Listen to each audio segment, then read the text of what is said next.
All right, what is up, everyone? Today we are doing a book haul because it has been a while, so hopefully you're ready. Last month I read A Darker Shade of Magic by V.E. Schwab, so I enjoyed that, and I'm getting the next two books. This book came in the mail, and then the other one is coming in the mail, and I'm reading them next month in the Shelf Space Olympic Games readathon. And yeah, it should be fun. I'm very excited for it. And then the first book obviously went very quickly, and I'm hoping these books also go quickly because the first book was just so fun. And basically, if you know nothing about this series, there's four parallel universes with four different Londons. One London is our London and it has no magic. One London is Red London and that has a lot of magic. And then there's White London where the magic is kind of dying. And then there's Black London where the magic is all dead. And we follow around a character from Red London who can travel to all the Londons. And that is very unusual, and he is a very special person because of that. And then we follow around a character from Grey London who obviously has no magical powers and is a thief and does cool things. And yeah, a story happens. And it's just a very cool world. And it's very fast paced, or at least the first book was. And yeah, I just had a lot of fun with it. Anyway, moving along, Cult of the New release. I have to buy these books because East Longmeadow Pride, Victoria, and I are from the same hometown. So, yeah, this came out early last month, or early May. Yeah, so it was just a few weeks ago this came out, and yeah, I've got to figure out a time to read this. Hopefully next month. I'm going to be saying that a lot. We'll see how many of these books I actually get to. But yeah. And I read the Red Queen series, or at least the first two books in it. And, it was all right. I think Victoria will do better being able to start like a full new world. Hopefully, maybe. We'll see. I don't know. And I don't really know anything about this book. But I think it's like kind of YA-ish. But I don't even know if that's true or not. I'm just kind of going off the last books. But yeah, this is a totally new universe from the Red Queen books. And yeah, very excited for it. And maybe some of my people from East Longmeadow will read this with me. So that's always exciting. Real life friends reading books with you. Nothing could be better. Up next, boom, look at this book. It's huge. Look. Oh my gosh. This is like at least half the thickness of my face. And it's under 1,000 pages too. So like maybe this just has thick paper as its pages, I guess. But yeah, this book I know very little about, but I hear there's a lot of political intrigue. There's two kingdoms. They're like in conflict with each other, the West and the East. And hopefully there's some amount of dragons. I don't know. There's a huge dragon on the cover. Fantasy books are known for their dragon false advertising sometimes. So hopefully this book doesn't break my heart. But I'm definitely looking for one of those longer books because, Malice, not a fan of. I'm not going to finish that series. I'm not even going to read Valor. So we need a longer book to fill that, like, very big epic fantasy world need that I have and that many of you probably have as well. Anyway, moving along. The opposite of very long fantasy. We've got the Murderbot Diaries. We've got the first four books here and they're pretty short. I hear very funny things about these books. My friend Charmaine talked about these quite a bit and, obviously I love bots, as you all know. You guys don't understand how much I love bots. Or in these books, we follow around a robot who has the job of like murdering people. But, it's work. It's tough. You don't want to go to work every day. So this robot, instead, what they want to do is they want to watch telenovelas all day every day. I think we could all relate to Murderbot. I'm Murderbot, you're Murderbot, everyone is Murderbot. And like, who actually wants to go to work, right? And look, there's Murderbot right there. How awesome is Murderbot? So, I mean, yeah, it seems like maybe cool. We'll see. All right, now we're into the nonfiction section. So we've got, boom, Don't Tell Me to Wait, which I talked about a bit in my last nonfiction video. Also, my hair is very frizzy today, I'm noticing. I think it's because it's like been the most humid day of the year. It was like 85 in New England. Anyway, Don't Tell Me to Wait. How the fight for gay rights changed America and transformed Obama's presidency. So this book is by this person, Carrie Eleveld. This is a person who interviewed Obama 3 times, and obviously over Obama's presidency, there was kind of like a shift in gay marriage rights laws, I guess, in terms of Obama's position and the administration's position and even the country's position in terms of public opinion polls. And this was like one of the, I mean, many reporters covered this, but, you know, this reporter covered it and interviewed Obama about specifically this issue. So it'll be interesting to like learn the history of this. If you're interested in that like very narrow subsection of history from 15 to 5 years ago in terms of LGBTQ rights laws, then this might be interesting for you in America. I know that's a very narrow subsection of history, but as I say for nonfiction books, just pick up something that sounds interesting, and that is the best way to keep the pages turning. Because if you're picking up something that's like not interesting, it'll be tough to turn the pages, right? Particularly with nonfiction. Obviously with fantasy too, but nonfiction. Oh my gosh, yes. So speaking of very narrow subjects that aren't interesting to like large swaths of people, guys, my YouTube channel is going to be so popular. I'm talking about like the things that everyone cares about, okay? Let's talk about economics. Everyone loves economics, right? But this, I would say, is a more relevant economics book to, you know, like regular people, I guess. I don't think it's like super accessible to regular people. There's a common meme mocking economists that is like, you see where this line on the graph meets this line on the graph? That's why people in the United States can't have health care. Or like, see where this line on the graph meets this line on the graph? This is why people can't have a living wage. So this book kind of takes a different approach, I would say. And it doesn't like fetishize the normal things economists fetishize, such as like GDP or, you know, unlimited economic growth. But this book rather focuses on things like income and wealth inequality and just like an inequality of like just resources. And that's more interesting to me, right? Because, you know, like we all to one extent or another know that like the rich, the powerful, the elite is screwing us.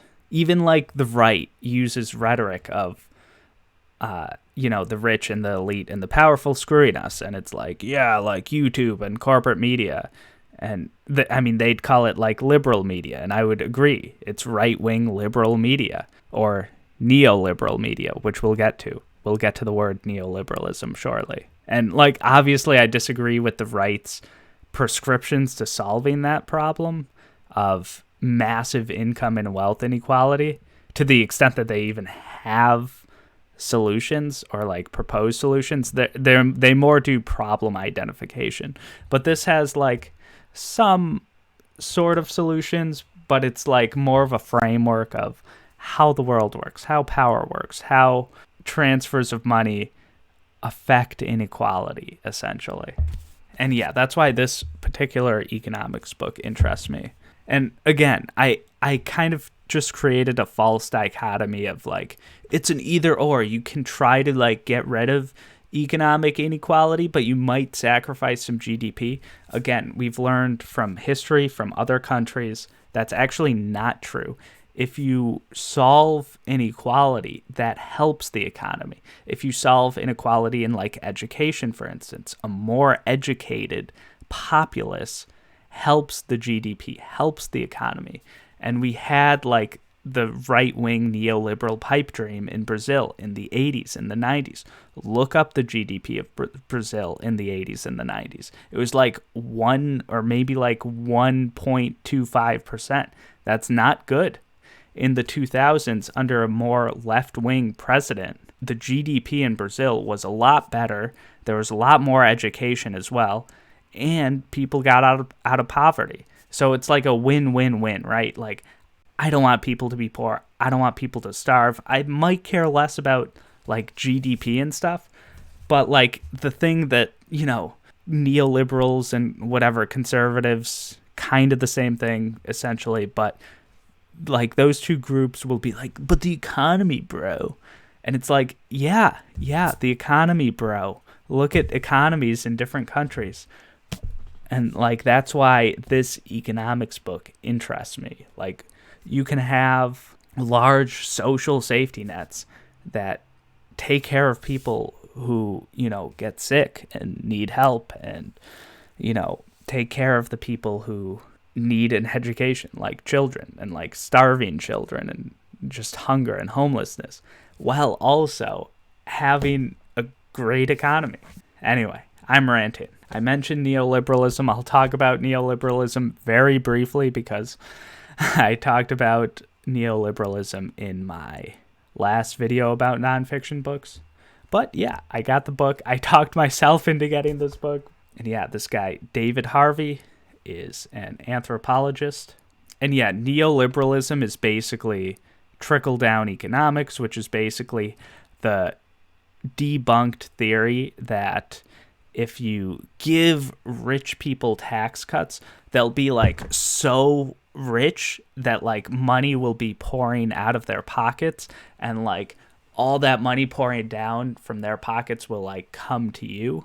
And of course that's not true. When rich people get more money and get more tax cuts, or they like however they're getting money, that money usually gets saved for the most part.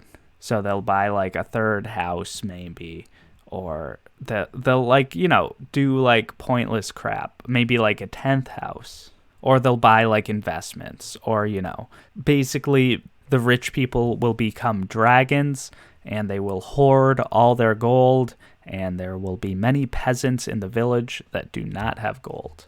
And yeah, these are all leaders from the 1980s who adopted that policy, and that policy has not been good in the long term for, you know, the United States, Britain, and Chile. Of course, it hasn't been good for, in China as well. So yeah, neoliberalism, David Harvey, boom. Also, this book is very short. It's a brief history of neoliberalism. And speaking of short books, boom, look at that. Look at that thin one.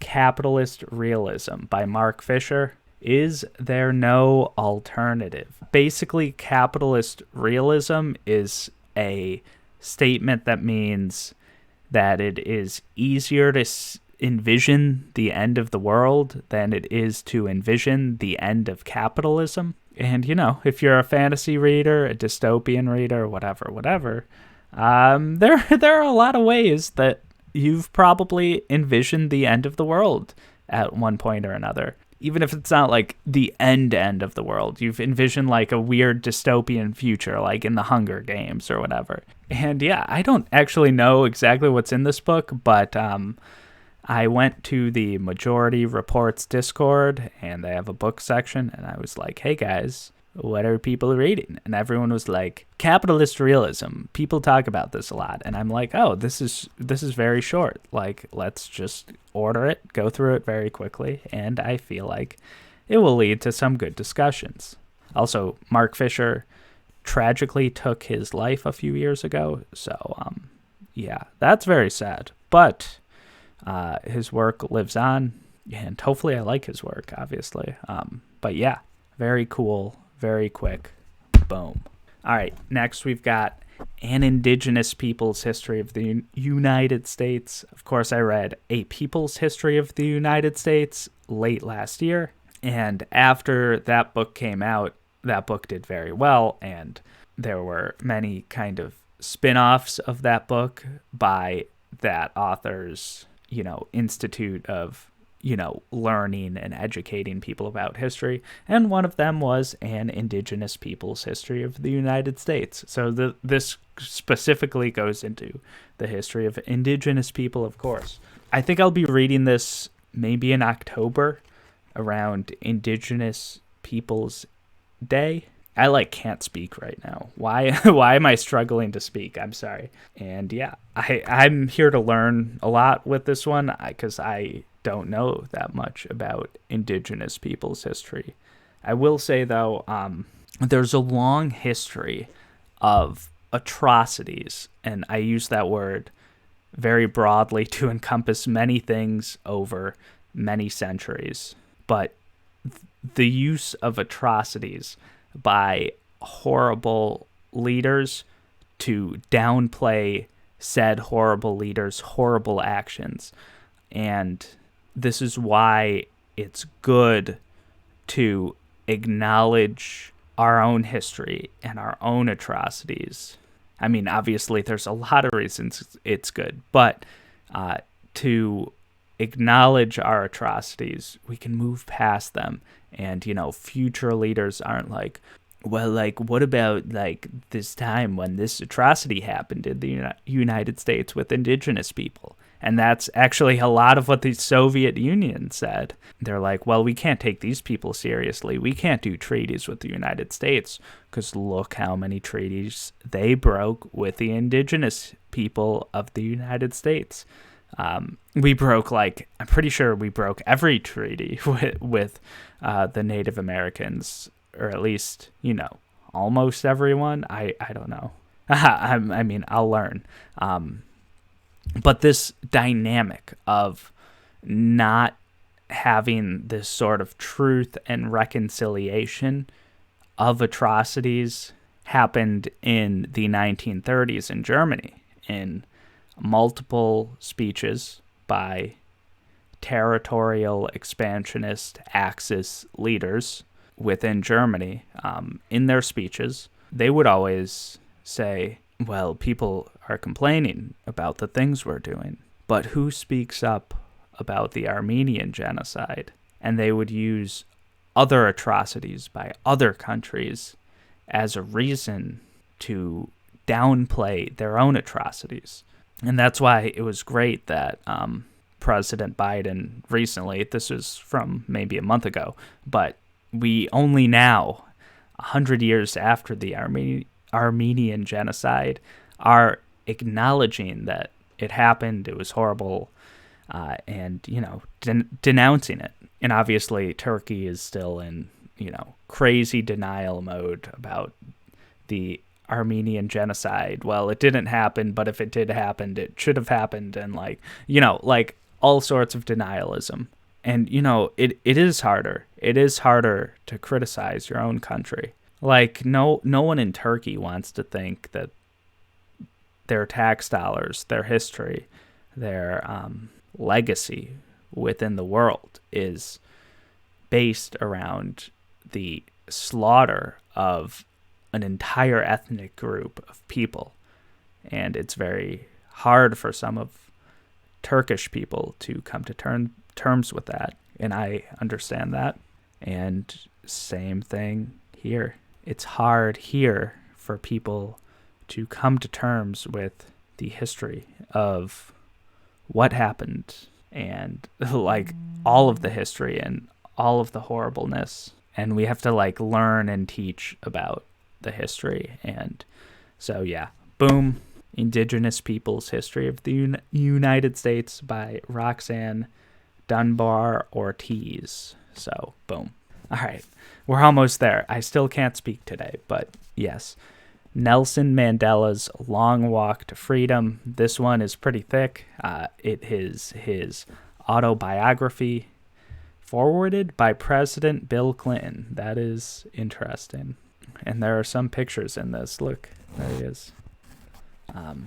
So Nelson Mandela was the leader of South Africa, and he eventually became president. But prior to him becoming president, there was a extreme two-tier apartheid state where white people were first-class citizens and black people and Native Africans were, second, third-class citizens. And there was a band in the 70s called National Wake, which I recently learned about, but they were multiracial. They had white people in the band and black people in the band. And that was actually illegal in apartheid South Africa to do that. For those folks out there who maybe don't think that art and music and stuff like that is political, it is, and books are as well, even if they're fantasy books to one extent or another. There's politics there, there's history, there's all sorts of stuff. Even if they're trying to be apolitical, there's politics there. But yeah, Nelson Mandela, as a recipient of the Nobel Peace Prize, president of the African National Congress, and head of the anti-apartheid movement, Nelson Mandela has been one of the world's greatest moral and political leaders. The story of his life, from the early development of his political consciousness to his eventual quarter-century behind bars, to his momentous victory in South Africa's first ever multiracial elections, is an epic account of struggle, setback, renewed hope, and ultimate triumph. Boom. And also, when we think of apartheid states, right? Like, what apartheid state do you think of right now? What has been in the news in the last week or 2 weeks or 3 weeks? If you said Israel-Palestine, you would be correct. That is an apartheid state. The West Bank, it's like the Jim Crow South, basically. The Arabs, the Palestinians, etc., they're second-class citizens by law. And then Gaza's even worse than the Jim Crow South. Like, seriously. It's described as the world's largest open-air prison. Yet for decades and decades, people have done a lot of apologetics for Israel. And look, I acknowledge that the history of Israel has been difficult, but that does not give them the right to oppress the Palestinians in the way they are.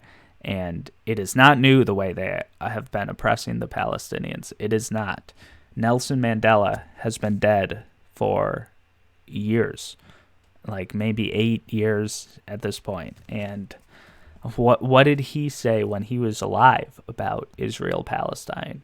And he said, South Africa is not free until the Palestinians are free. And it's not complicated. It's human rights, whether it be, black people in the United States, Palestinian people, South Americans, just human rights across the board. And yeah, that's why Nelson Mandela is a great moral leader. And even now, 8 years after he's dead, time and history and the moral decency internationally has not caught up to Nelson Mandela's positions.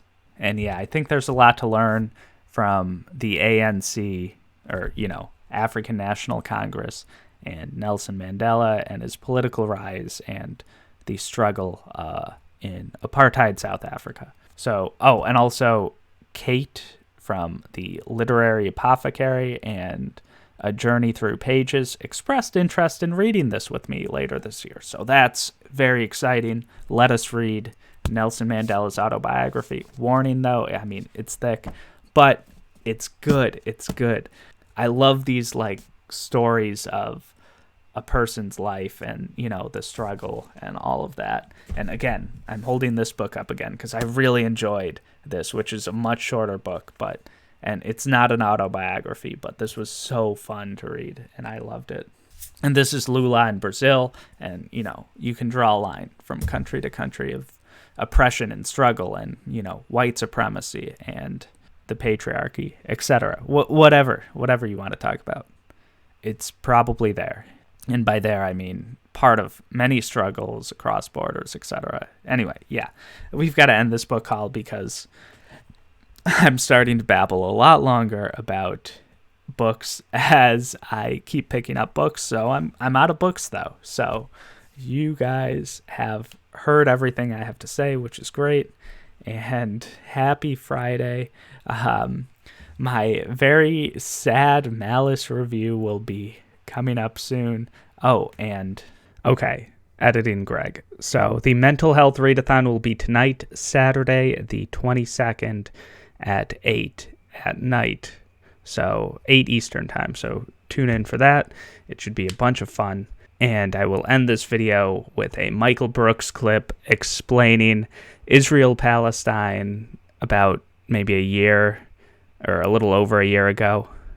And he does it so much better than I do. And he also incorporates that Nelson Mandela quote that South Africa isn't free until Palestinians are free. And it's just great. It just centralizes human rights in Israel-Palestine for Palestinians, which is never centralized. And certainly prior to this conflict was never centralized by large swaths of the United States. And I mean, it still isn't. We still have to spread awareness, but I think awareness has been spread and is being spread about the horrific and abhorrent conditions for Palestinians. And it's not complicated. That's Michael Brooks's point. So I will play the clip and see you guys next time. I have Jewish background. I'm just trying to think of... Okay, so as someone with a Jewish background, yes, how do you feel about Bernie's plan for Israel, especially as someone concerned with foreign policy? I love it. It's an absolutely necessary. My Jewish values teach me to oppose apartheid. Okay. Could you elaborate, please? I mean, there really isn't that much to elaborate on. I mean, has anybody ever been not only to Israel but also to the? Have you been to? Have you been to the West Bank? Have you been to Gaza? Yep. You went to Gaza? I went to the border. Oh, okay, but not to Gaza. You can't be in Gaza. Well, I know people who've gone to Gaza. You could definitely go to Gaza. So for me, my politics are built on a base of, economic justice and actually really like anti-racism, as in some ways as distinct from some of this sort of woke stuff in a way. But when I was already, look, I grew up, I was pretty connected to left politics, so I always knew growing up about the travesty that was the human rights situation there. And I knew that people I admired, like Nelson Mandela said, South Africa is going to not be properly free until the Palestinians are free.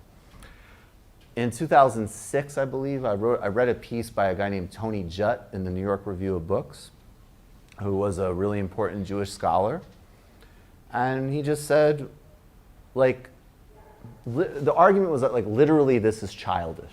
Like, the idea that you have an ethno-state or a religious state, if you're committed to any type of broad-based social, economic equity and civil society, it doesn't work. No matter how justified, right? Of course there's justification because of Jewish history for Israel. There's justification for Kurdistan because of Kurdish reality. There's justification for Pakistan. It's notable that Israel and Pakistan are both disasters. Israel not in the sense of, look, if you're a European Jewish background, you have a nice life there. If you're not, you are, even inside 67 borders, not a fully equal citizen. And the situation in the West Bank is, it is literally Jim Crow-like, and Gaza is, it's just an atrocity. So that's not something that anybody could reasonably ask me to support. And I understand,